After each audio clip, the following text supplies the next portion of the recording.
I'm Laura Ingraham. This is Ingraham Angle from Washington. Tonight, my angle in moments. But first, they wanted today to be all about former President Trump's Miami arraignment. Now, the coverage, it was kind of reminiscent of OJ and the white Bronco. I want to take you to these pictures now. As we can see, that appears to be President Trump who just entered that vehicle. We're seeing President Trump in that SUV, former President Trump in that SUV. You're looking right there at the SUV. We'll wait and see what happens over the next minute or so, see if we can tell who's getting out. There's Donald J. Trump coming out of the car there, the SUV, going up the steps.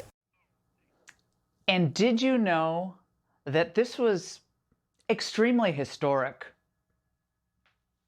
Tomorrow, a remarkable moment in U.S. history will unfold. The first ever arraignment of a former president in federal court. Historic and unprecedented. We've never seen a former president sit in federal court at a defendant's table. Soon he will take off for Florida and for history. And of course, a day like this would not be complete without disgraced former FBI officials passing judgment on their favorite target. Our system is not based on, we don't play by organized crime rules. It's not you take out one of my guys, I take out one of your guys, it's all equal. I think what we know about Donald Trump is his approach to business, his approach to politics, his approach to interpersonal relations. It is a constant pursuit of advantage. My guess, and it's speculation, is that he saw in this material information that might be useful to him at some point in the future. Where's the disclaimer? You're listening to a liar when he comes on. But then a few hours ago, Republican Senator Chuck Grassley stepped onto the Senate floor. He completely upended official Washington. From what I've been told by folks who've reviewed it, at the foreign national who allegedly bribed Joe and Hunter Biden allegedly has audio recordings of his conversation with them. 17 such recordings. 15 audio recordings of phone calls between him and Hunter Biden. According to the 1023, the foreign national possesses 2 audio recordings of phone calls between him and then Vice President Joe Biden. These recordings were allegedly kept as a sort of insurance policy for the foreign national in case that he got into a tight spot. Okay, Grassley hasn't heard the tapes himself, but he's not a guy known to reach for hyperbole at the drop of a hat, so these allegations have to be taken very seriously. Joining us now is House Judiciary Committee Chair Jim Jordan, House Oversight Committee member Byron Donalds, and Molly Hemingway, Editor-in-Chief of The Federalist, Fox News contributor. Congressman Donalds, let's start with you. Since you've viewed the document that Grassley's actually referencing there, is there anything that he said in those comments on the Senate floor that doesn't kind of pan out from what you've seen? Laura, good to be with you. Look, I think everything that Senator Grassley says does pan out because the document does state that the Burisma executive actually has receipts. That's all it says, that he has information, but you just don't know what the information is. And then the other piece that definitely pans out is that they moved the money through several accounts that would take investigators 10 years to find. That is the modus operandi of the Biden family, whether the money comes from China, Romania, and now it's looking like Ukraine. They move it through all these LLCs, through all of these accounts, and it ends up in the hands of the family. And by the way, I will add this. Joe Biden likes to say that the rich need to pay their fair share. Well, hey, Joe, did you pay your taxes on that $5 million? I don't think you did. Molly, let's go to you on this. I mean, this is amazing. It's a case of incurious journalists who are covering Trump's every movement, again, like it's, 1994 and it's OJ, with Kato Kalin waiting in the wings somewhere. And yet here we have bank accounts. We have someone like Grassley making these claims based on what he understands of this record. And yet, where's ABC, NBC? Where's the coverage? Well, and you really have 2 big stories that the media should be looking into. One is, yes, the Biden family business, where we learned today from Senator Grassley that the foreign national had 17 recordings, 2 involving the vice president or claim to have those. And we also heard from that Senator Grassley said that Joe Biden was involved in getting Hunter Biden on the Burisma board. Both of those are explosive things. But what's also explosive is what Senator Grassley is really focusing on, which is the FBI did not do a good job of receiving this information and investigating it. They began to investigate it, and then when it looked bad for the Biden family, they did everything in their power to hide it and keep it from being fully investigated. That is such a scandal, given that what we're talking about is the FBI meddling once again in a presidential election on behalf of a preferred candidate and against the one that they oppose. And all of this, of course, is happening as they are literally trying to imprison their top political opponent. Yeah, Congressman Jordan, on one of the other networks, they're making this fanciful claim that you can't draw any equivalence between Biden and Trump's cases. Watch this. We've been kind of living in this world throughout the course of any investigation into former President Trump. It says, what about the Bidens? Is that a fair analog? I don't think we are talking about an apples to apples comparison here. So no, it's not a fair analog in that nobody in these cases has been stashing hundreds of documents with classified markings in a bathroom. Congressman Jordan, your response to that? Well, when you got three people who got classified document concerns, supposedly mishandled, Clinton, Biden, and President Trump, and only one gets indicted, how is that justice? How is that equal application of the law? Americans have common sense. They see this double standard that exists for Republicans and conservatives and for President Trump, for goodness sake. But I can't get past the irony, Laura. The irony that I remember when Jim Comey said, I hope there are tapes, when he was talking about him and now it looks like we have tapes, for goodness sake, that this guy kept. The other thing about that document, I read that document last week too.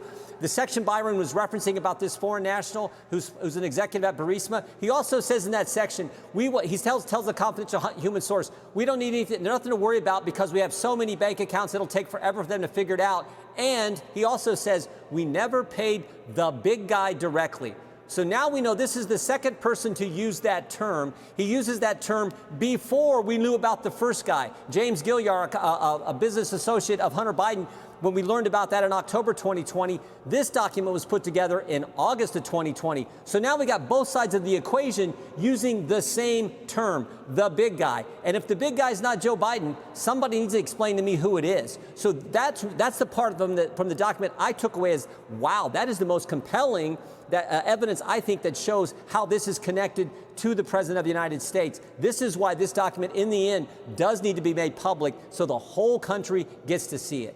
All of it has to be declassified, especially, Congressman Donald, since we're fighting a proxy war in Ukraine right now. We also, and I'm going to get to this in my angle, we also have serious concerns about whether we're able to take on China now, given our depletion of munitions. We're going to get into that in a moment.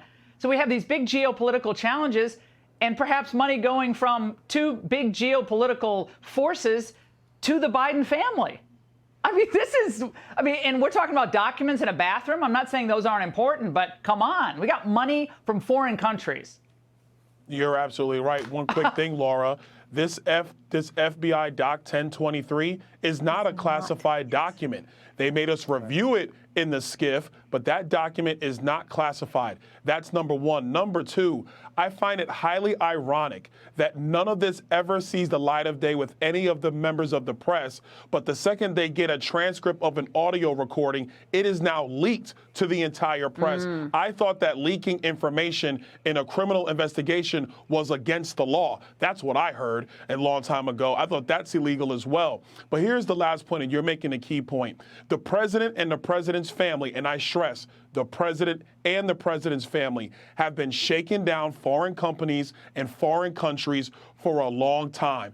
Don't tell me that Joe Biden is not compromised by the fact that his family has gotten millions and millions of dollars through all these dummy shell corporations that they set up in his last year and a half as vice president. They set it up on purpose for this exact thing. And I think it's time that a special counsel is brought forward to investigate this the same way they have this zealous prosecution of President Trump. Yeah, Molly, just to continue on with that, the national security implications of a money trail through various shell corporations and accounts that make their way to Biden Family Inc. Is that not significant? If this all pans out as we think it will, and I think it will, again, we're talking what's more important here. I'm not saying classified documents and the way they're stored isn't important. I actually think it is important. But what's more important here for the future of America? The bathroom documents or what's happening with China and Ukraine? And I think people remember that we had years of conspiracy theories about the previous president supposedly being a victim of compromise that Russia had against him. Here you have an actual allegation from a credible whistleblower saying that a foreign national has tapes of compromise, and the media are like, gosh, I don't really think there's anything here. And I'm glad that Representative Donalds mentioned that this is not even a classified document, but Christopher Wray and the FBI are hiding it from the American people because it's embarrassing to the FBI that they did not investigate it. And Senator Grassley made a very good point today. He said, this is the FBI that is leaking to the New York Times classified information every day, but they won't reveal an unclassified document to the American people. And so, yes, you care about classified information. A lot of Americans have been caring about classified information as everybody in the FBI was leaking like a sieve to the Washington Post and New York Times to gin up fake controversies. But you don't hear the media saying that they think the Espionage Act should be used against them or the people that they were working with to undermine the country. So we're seeing a lot of problems all across the board.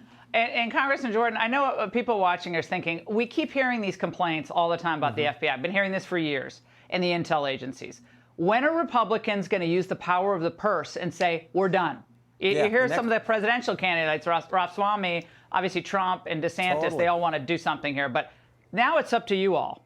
Yeah, it sure is. And we will use the appropriations process. The first appropriation bill is going to pass next week out of the House, and then we have several others. We have to use the power of the purse. And frankly, what we also have to do, FISA reauthorization is up this year. We have to fundamentally change FISA, get the FBI out of that program altogether. We're sick of the abuse that takes place there, so we have to do that. But in the end, Laura, the only thing that's going to change is when we have somebody new in the White House who puts someone in charge of the Justice Department that will get rid of all this. We can do everything we can from the legislative branch, and we're going to do that, and we're going to change FISA.